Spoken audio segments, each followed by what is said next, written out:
Pops, no, may mga katarantaduhan naman tayong nagawa ngayon. Kunsaba ko yan si Sir, kunsaba ko yan si Sir Albert. Kasi dumating na daw yung application ko ng Canada. Kaya pinasa ko na sa asawa ko si Rihanna.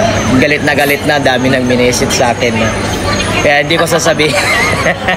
Nagmumura na dun sa mga message niya. Eh, yung kunsaba ko, siya ang naglagay ng application. Siya ang nagawa ng application na yun sa Canada, traveling Canada application. Kaya sinend ko sa kanya, galit na pa-desisyon daw ako ng dalos-dalos, di man lang nagpapaalam, hindi man lang daw napag-usapan, pero matagal na naman pinag-uusapan yun. Binibiro ko siya lagi na pupunta ako ng Canada, yan ang lagi ko yung sinasabi sa kanya. Ngayon dumating na yung nagawa si Sir ng prank na nagawa na siya ng application. Pinasa sa akin sa WhatsApp, tapos sinave ko.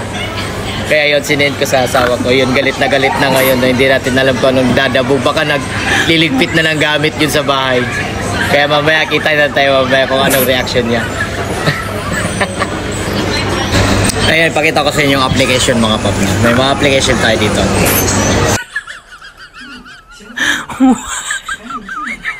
Ayan po yung application mga pops na pinagkagagawa namin ni Sir. Pinagagawa namin. Kaya galit na siya doon sa bahay. Patay tayo nito mamaya pag-uwi. Ayan mga pops, so pauwi na tayo. Nandito tayo sa building natin mga pops. Ayan, pauwi na tayo sa bahay. Kinakabahan na tayo mga pops na kung ano nang mangyayari nito ngayon. Kasi prinang ko siya na may visa na ako pa Canada. Kaya ngayon kinakabahan ako mga pops kung anong magagawa niya at anong reaction niya ngayon. Kaya tara, samahan niyo ako mga pops kung ano na yung mga reaction nito. Yan, sa skip through na tayo mga pops. Second floor. Dito sa bahay tayo mga pops. Yung bahay namin bukas. Tara, pasok tayo. Yung bukas bahay yun.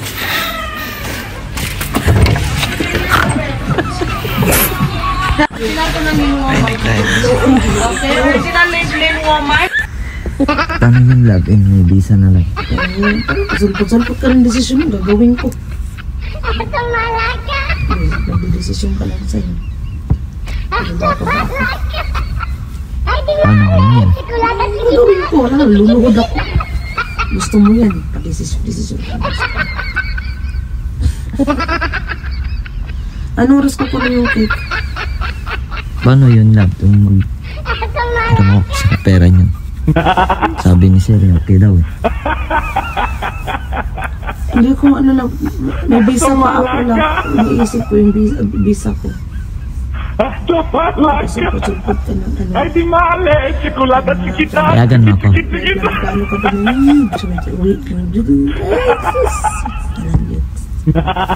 ang oras ng cake, be. Kunin doon ang oras. Tapos, Pag tumatawa ko, kunin ko yung cake. Male, chocolate chiquita, chiquita. Tumatawa. frank lang yan eh, ni Sir. Ang ina nyo. Nakakatuwa kayo. Hindi kayo nakakatuwa. Ang ina nyo talaga. Sus. Anay, bahala kayo dyan. Sabi kayo. Galit na galit eh. Gusto nga na kayo. Prank lang yun eh. Ang ina nyo. Akala nyo tutuyo ka na may visa na kung wala yun.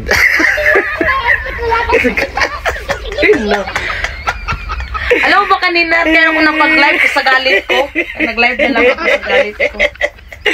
Kami doon lang. Ako na rin lang yan, Sir, kasi gano'n. Sa galit ko, nawalan. Kami ng tawa doon ni Sir. Inisin natin siya. Sige, ako magkuhanap ng... Pinapahiya mo lang ako kila Sir. Sa ganyan. Goodbye, guys.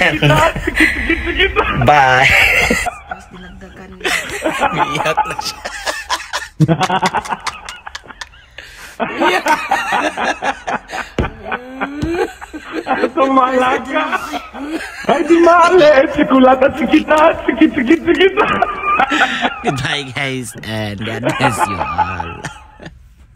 all.